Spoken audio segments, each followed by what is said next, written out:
Okay, I'd like to call the regular council meeting Monday, March 10th, 2025 to order. Is there any introduction of late items? None. Can I get a mover and a seconder to adopt the agenda? Councillor Sandberg and Councillor Marcel. All in favor? Carried.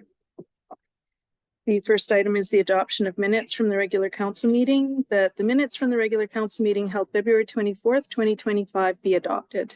Can I get a mover and a seconder? Councillor Reid and Councillor Whitesell. Any discussions? All in favor? Carried. And our next item, is there any questions from the gallery on items on the agenda? Yeah, go ahead. For your strategic plan and your list sort of your priorities, I noticed on page 22 of your agenda, economic health, review service area bylaws, complete processes on service delivery. Now, this has been talked about before, like February 2024 in the whole, and then in April, you rose and created a corporation making CA to look at the director of that water corporation. So my question is, does any of this have anything to do with having a water corporation? No, it doesn't. It's a utility corporation, and the economic health is what you're talking about. Yeah. Yeah. Mention again the national governance. Yeah. Well, we have to look at other ways to bring economics to Canal Flats. Our tax base isn't big enough to keep doing what we're doing, especially with what's happening with the water and sewer. So we're looking at all things, and we're hoping that we'll get some information from the community when we bring it to the community at the town hall. With water, everything. Water people are doing. No. This will be just for the strategic plan. Okay, so you are going to bring this to Yep. the town hall. Okay, Yes. I wasn't sure, so tonight I thought I'd better ask my question. Yeah. So what I hear is that you're not going forward with a corporation, or are you going forward with a corporation? Because it still stands on your books. It's still there. Yeah, it's still there.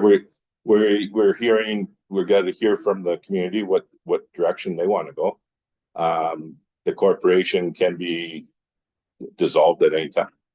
You already approved phase 1 and 2 of the business plan for the corporation, which I can't find anywhere. So I'm just wondering if you're going ahead with it, but you're saying you're not. Until we have a meeting at town hall. If I may, another question about reviewing land use bylaws. Like, we did a massive thing in 2019, and that was quite expensive. I'm just wondering why you would incur more costs if something came up that you want to change land bylaws, or? I will let our CAO, our intern CAO, Mrs. Hoovenhoek, talk to it. Thank you, Mayor Doherty. This is actually a legislated from the province that we review our OCP and land use bylaw. Every 5 years. It has to be done by the end of this year now. Yeah. This came out last year, and so that was part of the new housing needs assessment report that was done in the fall. We have to. It doesn't mean we have to do many changes, but it still needs to be reviewed. So you're doing at this point, yes. I just have one more question, and I can't remember what it was. Oh, so I'm looking at this and I'm going, okay. Because I don't see a vision there. I mean, the whole world is in chaos. buy Canadian, and we have industrial lands that are not being used. I'm just wondering if there's not part of your discussion to look at promoting your industrial lands and doing such stuff as that for economic health, inviting jobs to your community. Yeah, well, Discussion on that, or? oh, we're in discussions on that. Yeah, we're looking at everything. We're hoping that we'll be able to talk to the people that own the land and people that are involved with it and move forward on some things down there. But that's up to them too. Doesn't meet your top 10 here, so that's why I was wondering if it was even a thought. Because it hasn't been brought forward by them either. So it is a thought. We are in discussions with them, and we will be looking at everything that comes forward. Okay. Wow. Thank you. Anything else? No. So we have a presentation from Carl Sturzer from 1808 Land Company on a proposed subdivision of 9039 Thunderhill Road. I'll just have to remember how to share, sorry.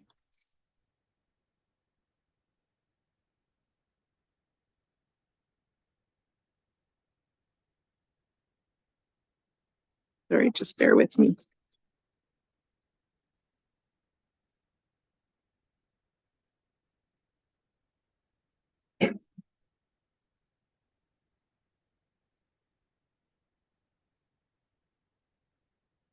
What needs to be open first? Yeah, that's what I'm trying to do. I can't remember where I have too many windows open.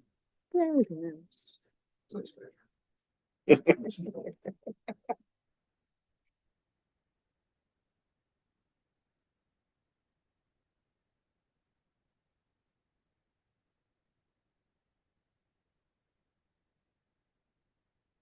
Be right now.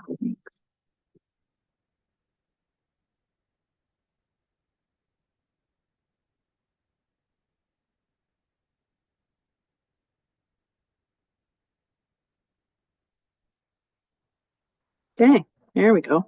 Nice. Sorry, I'm just gonna get full screen here, but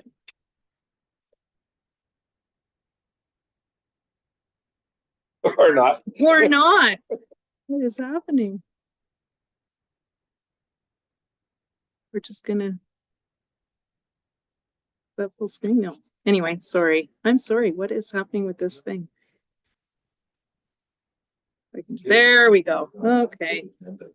Yeah. Okay.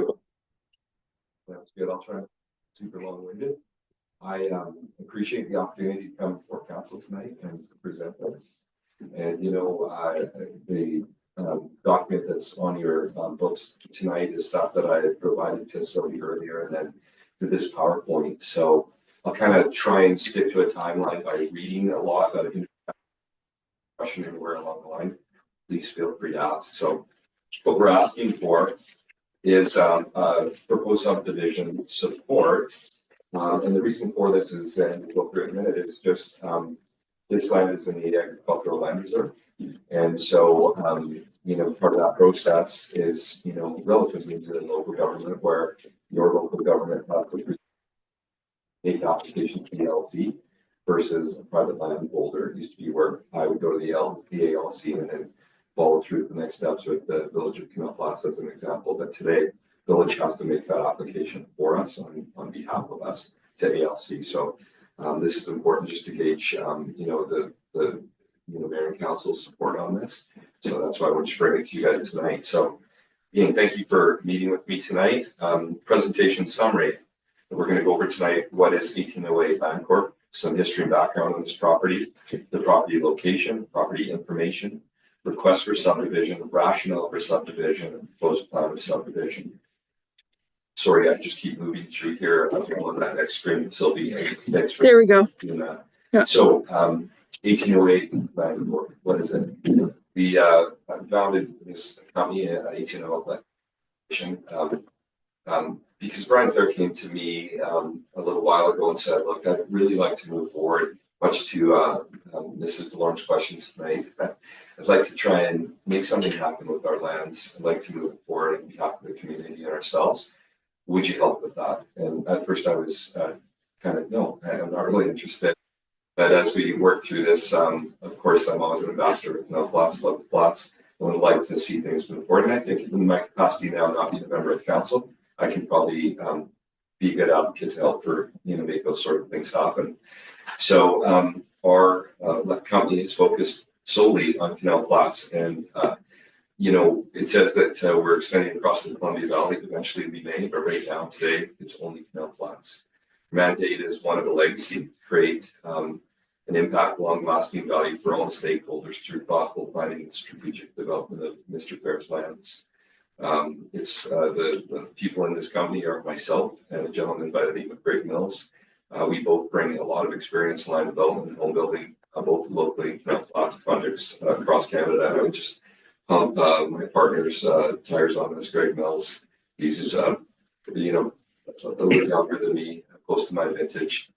Probably my most respected land developer. He's also an engineer and has a ton of accolades behind a really quality development. And one of his biggest priorities is just looking at overall sustainability on land development. So it's a nice fit. Some history and background on the property we're talking about tonight. So David Thompson reached the headwaters of the Columbia River in April of 1808. He named the 1.9 kilometer landmass separating the waterways as McGilvery's Portage. In 1884, the government called tenders for a ferry across the Kootenay at Upper Crossing. A charter was awarded to William Adolph Bailey Groman in 1886. Bailey Groman had a plan to not only facilitate a crossing, but to also mitigate freshet events and control water flows to agricultural lands in what is today known as the Valley. Lock construction commenced, and in order to take the waterways, and in order to do this, they created this 2.4 kilometer dredging between the Kootenay River and the head. And the reason I'm going through this is because it is really pertinent when we look at this kind of, the why we're asking, and then the narrative behind, that history helps to inform where it was. Is it really agricultural land or isn't it? And what we're looking for.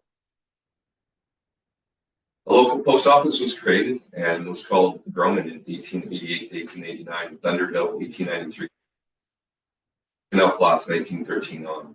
The name Canal Flat was adopted by 1888 and was used interchangeably with the plural version of Canal Flats from 1895 to 1898. Other references list Groman. So located at the proposed subdivision site is a separate form of Canal Flat, as separate from Canal Flats. That may suggest that the southern portion has one distinct identity for a certain period of time. Canal Flats, with its plural spelling, first appeared on a map in 1909 and has stayed as such ever since. During the canal construction, a hotel and a general store operated. In 1888, a steam sawmill was installed for the duration of the canal construction.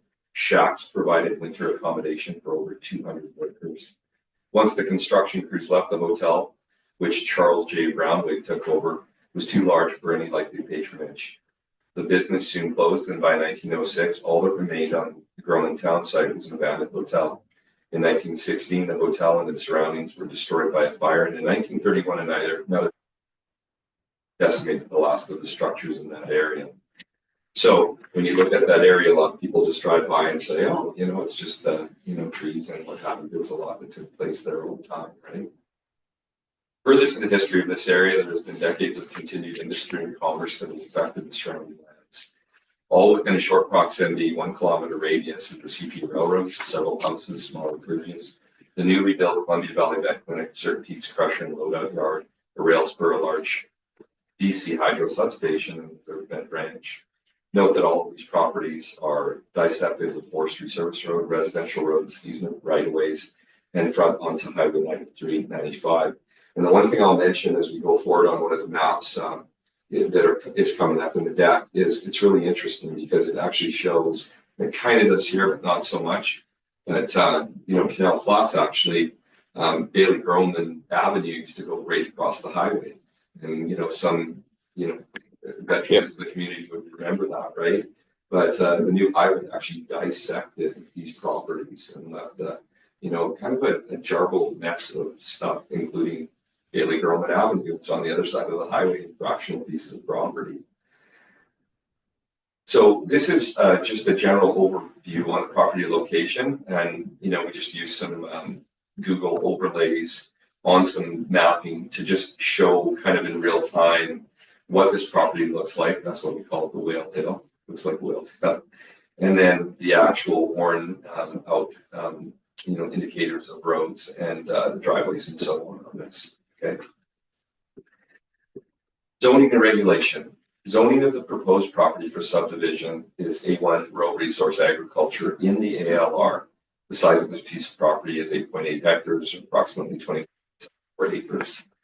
Village of Canal Flats OCP zoning regulations of the proposed property for subdivision is found in EuroCP 5.21.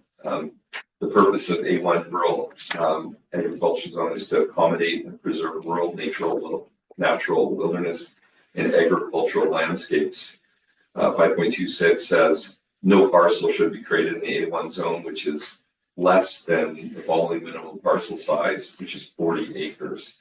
So as you can see right off the hop, this even prior to subdivision is basically half of what it is in the OCP. The ALR regulations of the proposed property for subdivision shows a minimum parcel size of 1 hectare or 2.47 acres. It's not lost on us. We want to bring it to everybody's attention and then look at how we address it. The next slide will show that actually in the town there's a number of properties, and I just pointed them out roughly, that all fall in the A1 zoning, and that are all under what our OCP says is the minimum parcel size for those regulations. Now, being a guy that was there for the OCP last time around and on that advisory committee, everybody tries to get it right, and there's certain things that just don't happen. They slip through the weeds. So I'm encouraged by the revisitation to the OCP. I think that's why it's there, and there's an opportunity to make some tweaks on some of these things. Other than that, I think we did a pretty good job, and I think it served the village pretty well. Also on this mapping, it shows that there's multiple road accesses, if you will, that chop up this property. So there's Thunder Hill Road. There's a driveway that divides the vet clinic and enters into the property. And my eyes are not good enough to read that plan, but there's also another road that goes in and serves Jonathan and Sonia's place, and then the McGee Road that goes in and services Craig and Jill Moritz's place. So there's a number of roads there that are used daily. So request for subdivision. It's a rough map, and we'll go to a better engineered map. We're formally requesting subdivision of parcel identifier 012-564-095. That's the legal. The description, I won't repeat that, but that's the description of the land. We wish to subdivide this parcel into 4 individual parcels as noted on the included mapping. We ask for a variance on the parcel size as it relates to the A1 rural resource agricultural zone at some point. And we ask for the Village of Canal Flats to make a positive recommendation for subdivision as it would be required by the ALC given September 30th, 2020 change in that policy. Rationale, as presented in this application supporting documentation, the proposed property has a very long history of mixed uses in industry that left us with this current configuration of land as presented. We have made our best attempts to continue to support the Village of Canal Flats. Speaking on behalf of Brian Fair, Village of Canal Flats as it pertains to positive growth in the resident attraction. This is clearly displayed in this particular property as we have worked through the process to add value to the Village of Canal Flats by bringing us the veterinarian center here.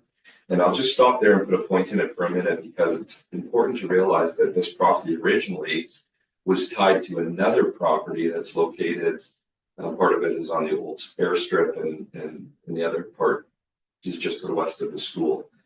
Back in the day, those two properties were one PID. And so there was an application made to the ALC. They denied the veterinarian clinic to go in.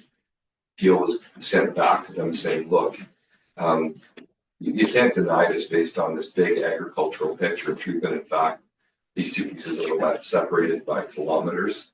And they're separated by a major highway. And this piece of land that is on this piece of, on the west side of the highway is super fragmented. There's not a 90-degree angle in it. It's not good for traditional farming and ranching.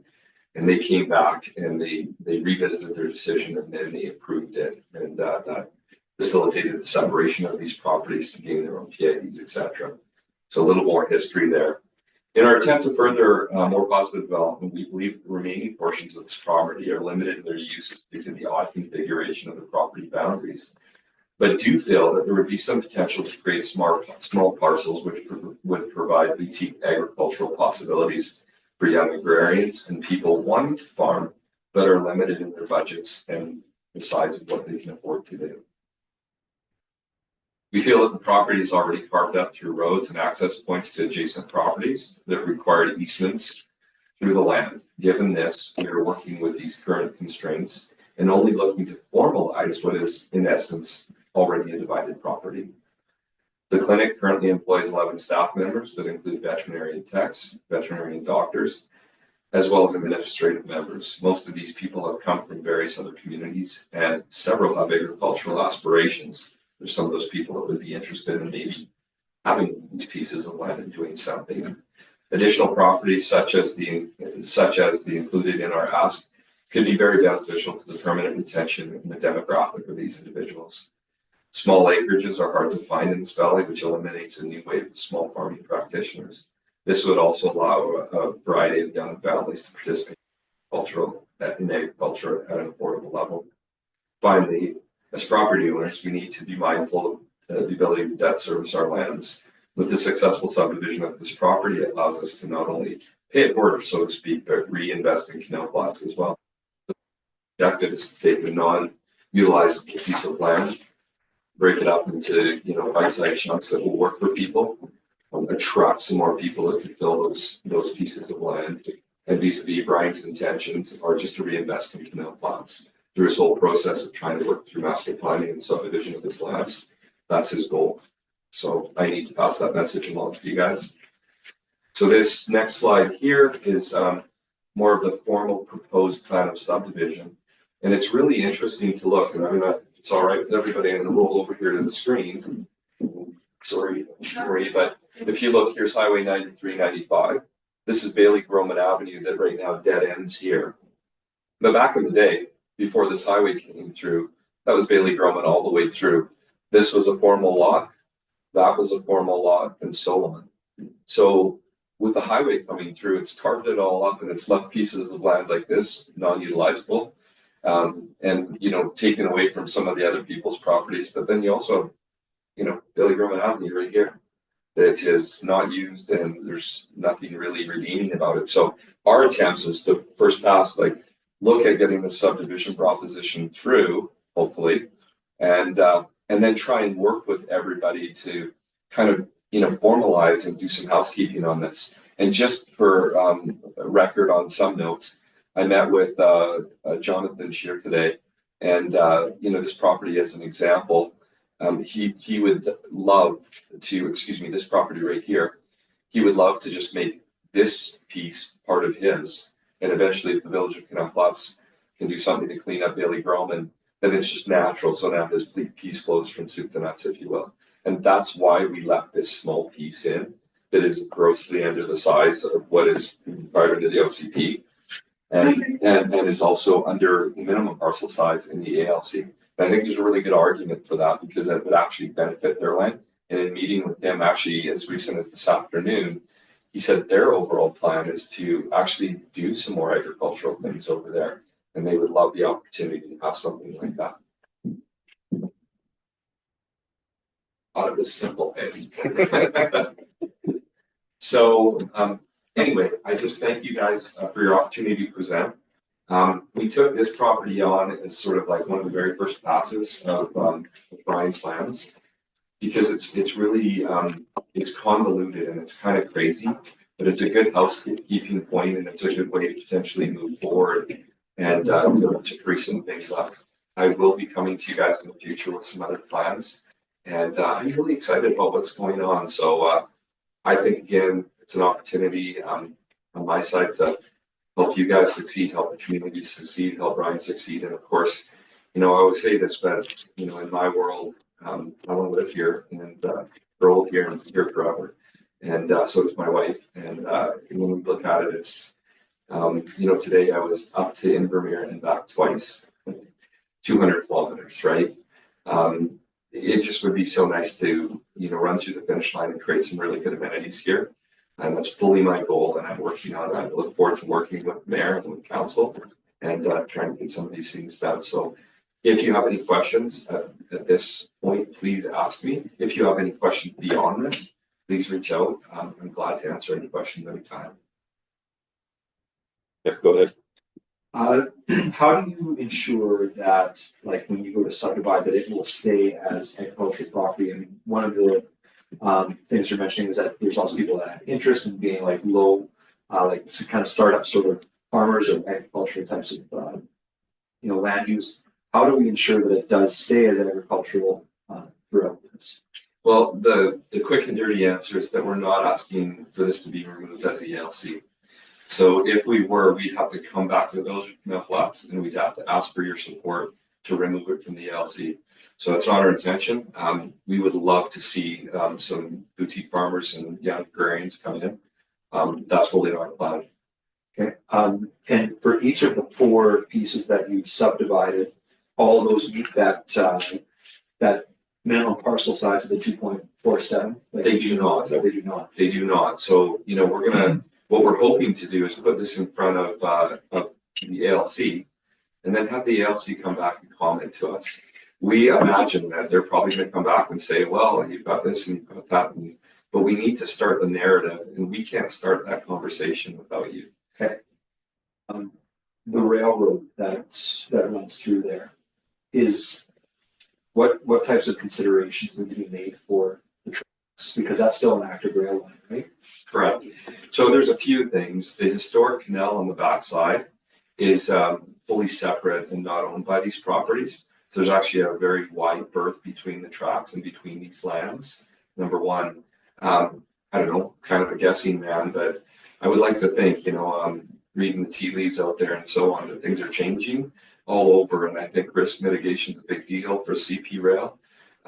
In the days past, that FSR was used predominantly for off-highway trucks to come down and service Tembec, Pressburg, Canfor, and so on. Given that entity is not here anymore, and there will no longer be a mill here, maybe other entities. But I would say that, I don't know, maybe that road at some point will, cease to exist. There's a sign there that they put up a long time ago, kind of showing that that's their intention to not allow crossings. And I know there's been other instances where certain entities have tried to create events that would require them to cross that. And CP has been in a space that's saying, no, we don't support that. We don't want people crossing. So I don't know the answers, but I do know, Councillor White's a little bit, but for now, we just have to go by what's going on. But I think at some point that'll change.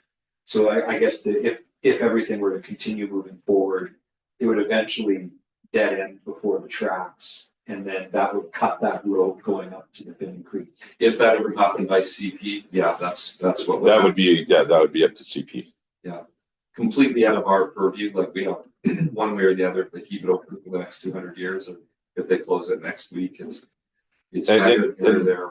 The CP could just say it's for just light traffic, like it may just be ATVs can go across it, or just but they're talking about shutting it down to logging trucks and other trucks. And I know there's been consideration of that happening for a while. I also know that lots of people use that road to take the trailers as the bypass up to the Finley Creek, which means that they'd have to go up 9395 and turn into the Blue Lake sign turnoff, right? Right. And to be very clear from our standpoint, we're asking for subdivision, so land on either side of that road. We have no control over the road, and we have no intention of trying to shut that down or do anything else. We're just strictly asking to formalize what, and I mentioned in the slide deck, it's really already, these lands are already subdivided by the driveways, the road easements and so on. And Thunder Hill Road is a perfect example of that. So just formalize what that looks like.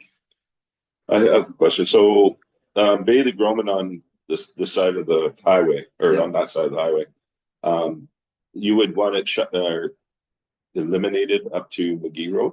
Well, from our standpoint, we're not asking for that in this application. No. But I think eventually it would make sense. Yeah. You know, there's you're dead ended into the highway and on the one side, on the east side, and on the other side, you're kind of dead ended to McGee Road, right? Well, yeah, It's just this piece of road that has been there forever. We all kind of know it's there. And when the old highway was there, it all made sense. But with the new highway, and it just doesn't make sense anymore. So I think it'd be a great thing for council to consider, you know, looking at what that might look like. And maybe there's a potential, I don't want to speak out of school, but maybe there's potential for the village to, you know, take those lands and parlay them forward to somebody else, and maybe some money goes in a kitty that helps with some of the other issues that are going on. I don't know. Yeah. Food for thought anyway. go ahead. Would that be like, because it's a roadway, would that be municipal property then? I would believe it would be, yes. Go ahead. Thank you. So it would be, yes, but we would, in order to extend it, you'd need Ministry of Transportation approval to be able to make a road that actually I was cross. going more or less, but- if we were to extend the property lines into the road and just eliminate the road, would we have the ability to do that, or do we have to go through? No, that's us. Yeah. Okay. Yes. To there. Go ahead. Thank you. Sense what you're doing there. I took a drive in there. I've been on that road a few times, and I always thought it was pretty much a swamp in there. And I was a little concerned.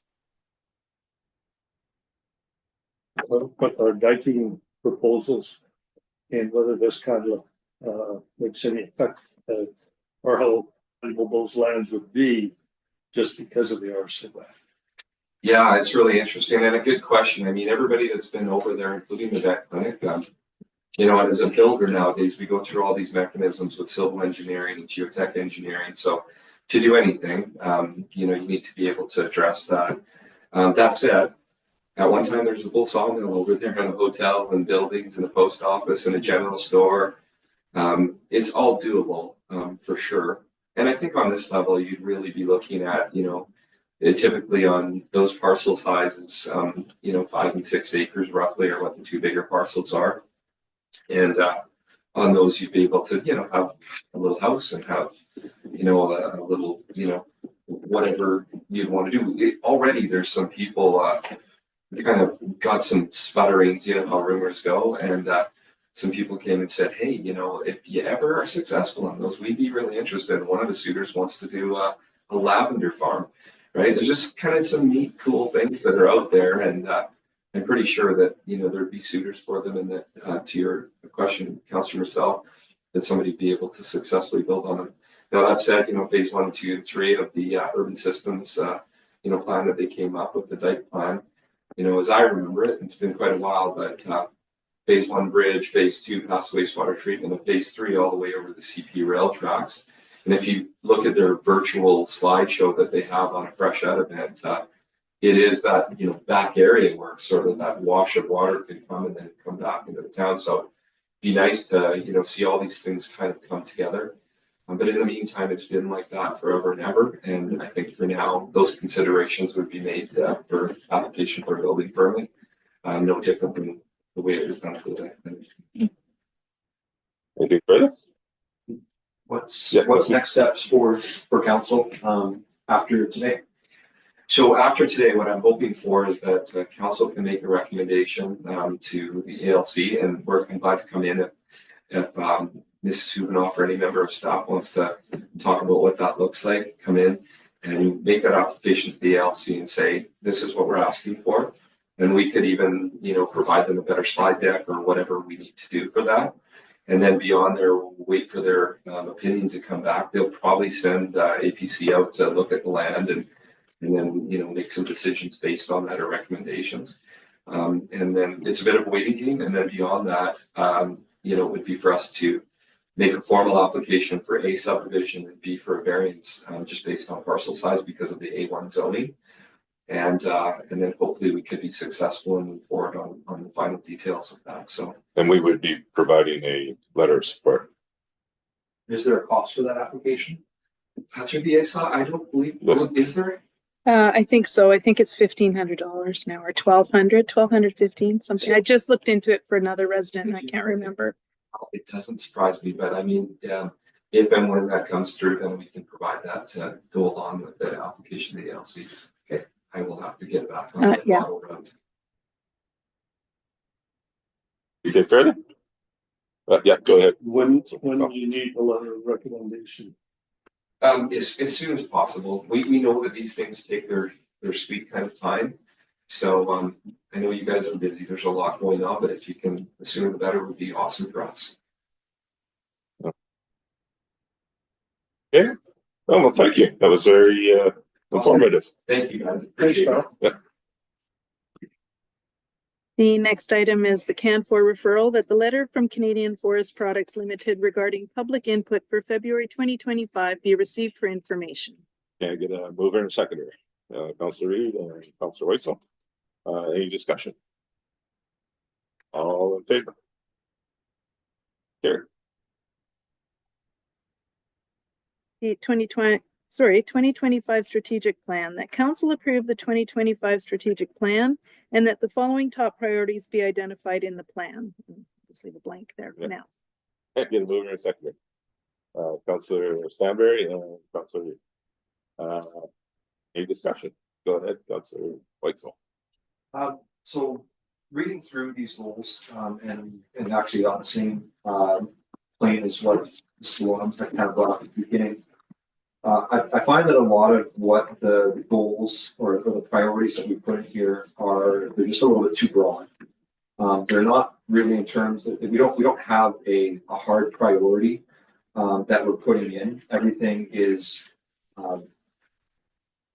broad is the best word for it. So, for example, if we're looking at under relationships and we're saying support ongoing effective community relationships with a commitment to public education, transparency, and collaboration, we need something that's more of like a top priority in terms of what we're going to do to have that relationship. An example might be water. Water is a big thing that's going on right now. If we're going to talk about relationships with the town and with the public, I think, maybe what our number one priority should be is consulting with the town on what's going on in the water. That is the big thing that's going on next year.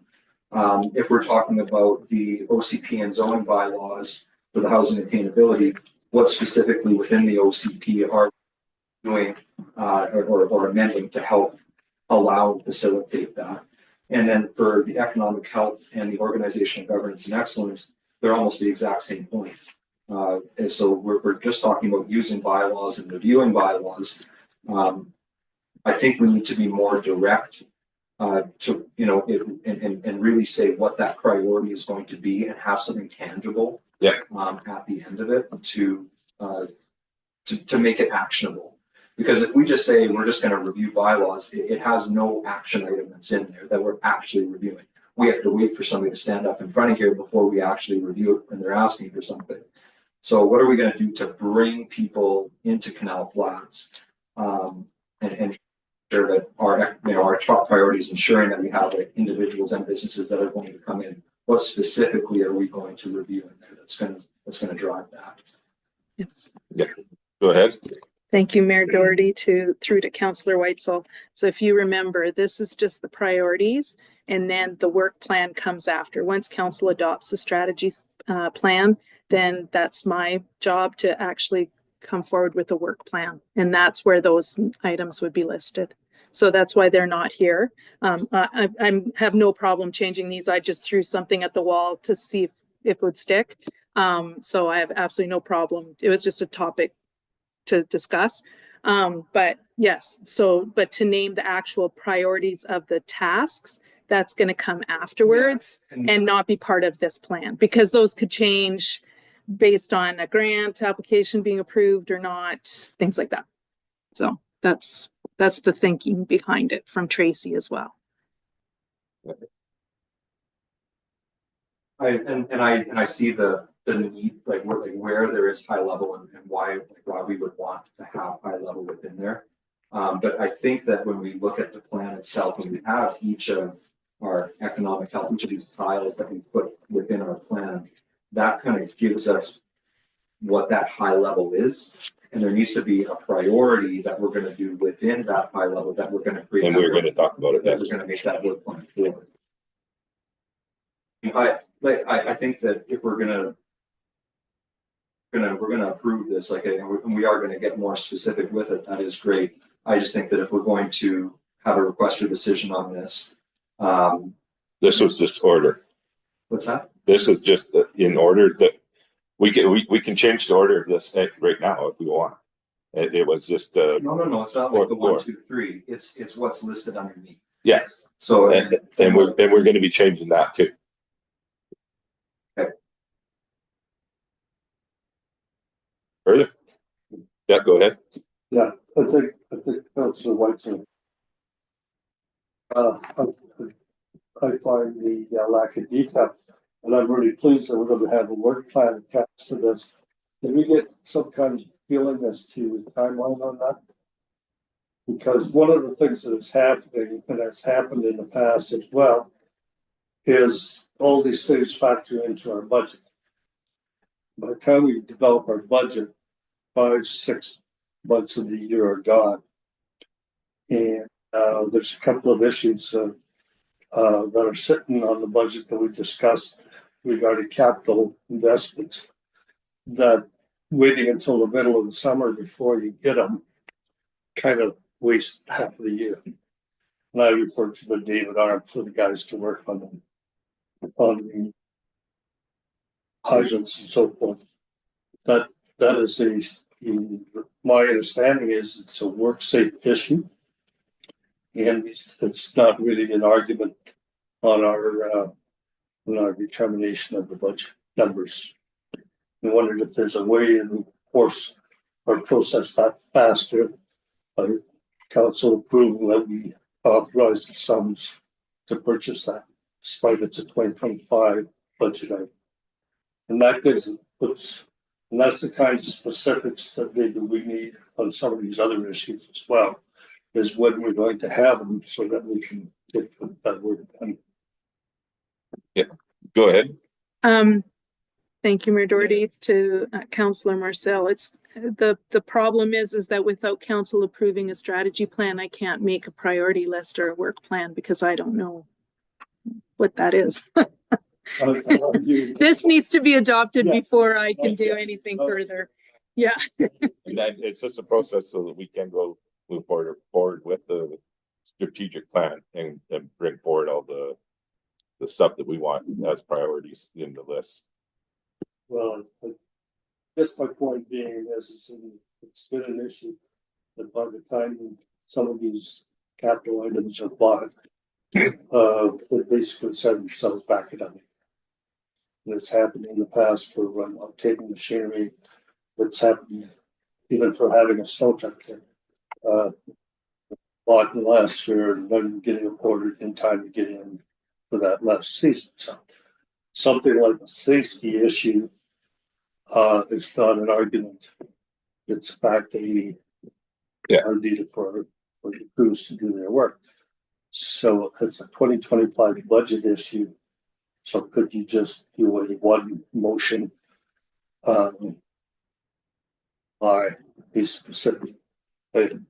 Yeah, we could do that. Yes.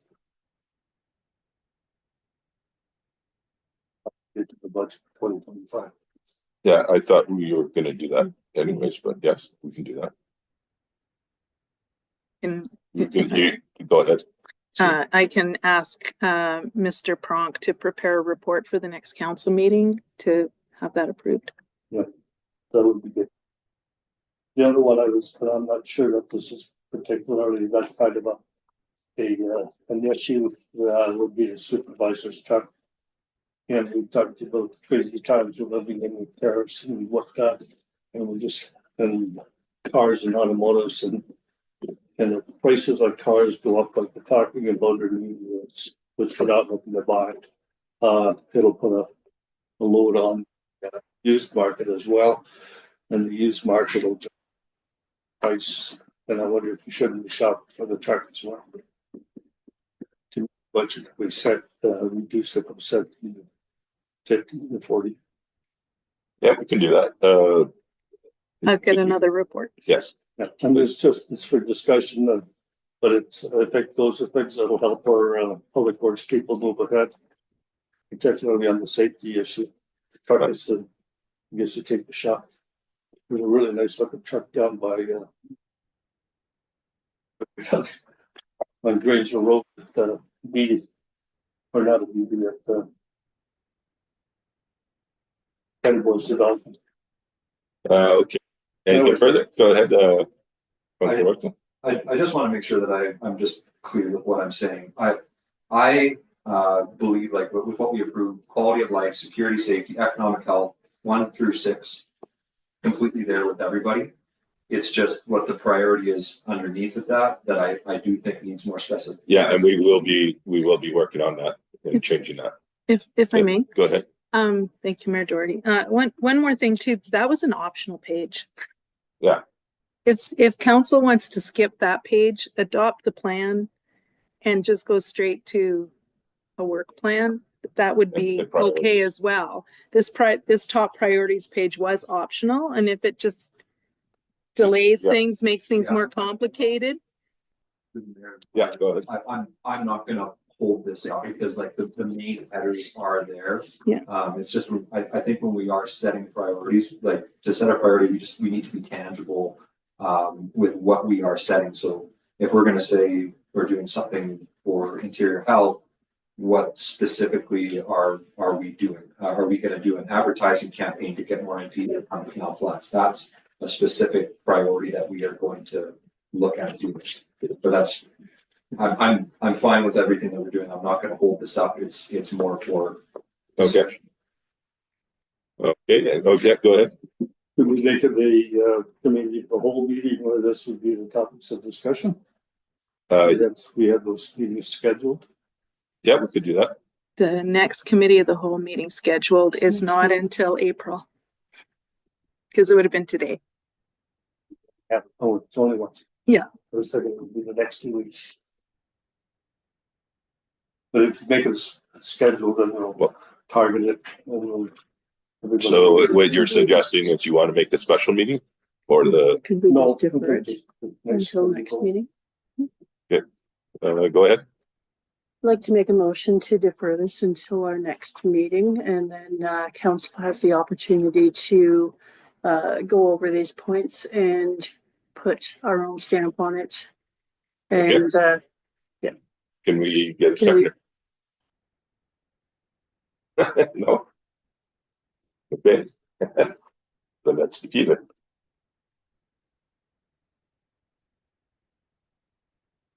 So we, everybody in favor?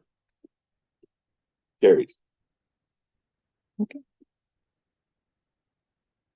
I will return a work plan. I will attempt for next meeting. Okay.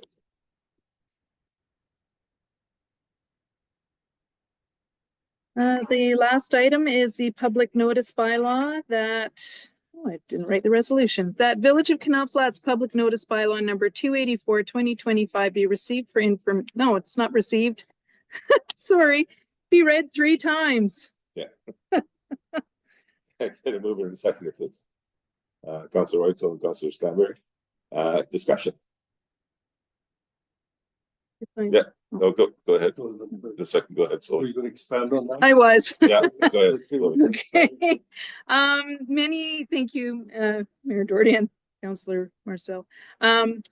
Many communities actually have taken upon to do this new alternate public notice bylaw. With the absence of actual printed newspapers, it's really made it difficult. When the legislation was instilled, there was a daily newspaper. It was very, very easy to do 2 weeks of printing, but now it's near impossible. I've actually fudged the system because the deadline to get an ad into the Pioneer is noon on Monday, but council doesn't meet until Monday night. So sometimes I've submitted an ad for a rezoning in the hopes that you guys approved it because I needed to make the newspaper. So this would alleviate a lot of stress for the staff. And this would not change anything. We would still be able to post, but maybe instead of 2 editions in the Pioneer, it would only have to be 1. The newsletter would qualify. Facebook, the website would take its place rather than a printed. And I've also been told anecdotally that most people don't read the Pioneer here anyway, so it's not necessarily 2 weeks. It's a very large expense too. Okay, any questions? Yeah, go ahead. So if just make sure I heard you right, like, so if we're not gonna go on the Pioneer, it's still gonna be in our newsletter that's coming here. We're gonna make sure that happens. I think that, the editors and writers of the Pioneer, they can, if the newsletter's not hard to see what's going on, so. Okay. Go ahead. So, Thank you. I guess no matter what notice you put out, there'll be somebody who messes up. But that's what our obligation is to get it as wide as circular as we can. And so I'm wondering if there's other public notices, places, or ways to get people to look at the website that would maybe expand on getting our advertisements. If we only advertise in the newsletter, then you're talking about the contractors or workers or something, you don't just get the Pioneer. But certainly a lot of people who may qualify for the work are not getting notices. And that's just one side of it. The other side is that there's a significant don't use sites or read the websites and stuff. But maybe a notice in one of the more popular ones, such as the community page or the concerned citizens page, saying there is something specific to look at and expand the way we approach it, so that we have more options to get into. go ahead. Councilor. So 2 things. First of all, this would only be statutory notices. So notices for rezonings, for things like that, elections. It would not be for help wanted or bids, tenders, anything like that. It's strictly those legislated type of ads. Also, we post on the Village Facebook page, and we will not be posting on third-party pages because we have no control over those pages. So it doesn't benefit the village at all to go on an unsupervised, unmonitored page, because once it's there, we can't control what the comments say. We can't, we put it on the Village of Canal Flats official Facebook page, and that's it. If it's shared to another page, that's out of our control, but we don't post Village as a policy. We will only, and all municipalities will only post to their page, and then it goes from there. However, it's shared, it's shared. Just because then the municipality would lose control over the ads. So Just comment on that. I certainly agree with you that you wouldn't post the notice. You would post, there was a notice on the Village's last page. And that's the only thing that you put on there would ask you nothing more. Just for people to be aware to look at it. But I agree that you would not post it. Okay. Anything further? All in favor? Carried. and now we will convene to in camera, that the meeting convene to in camera per Community Charter Section 91A Labor at 7:23 p.m.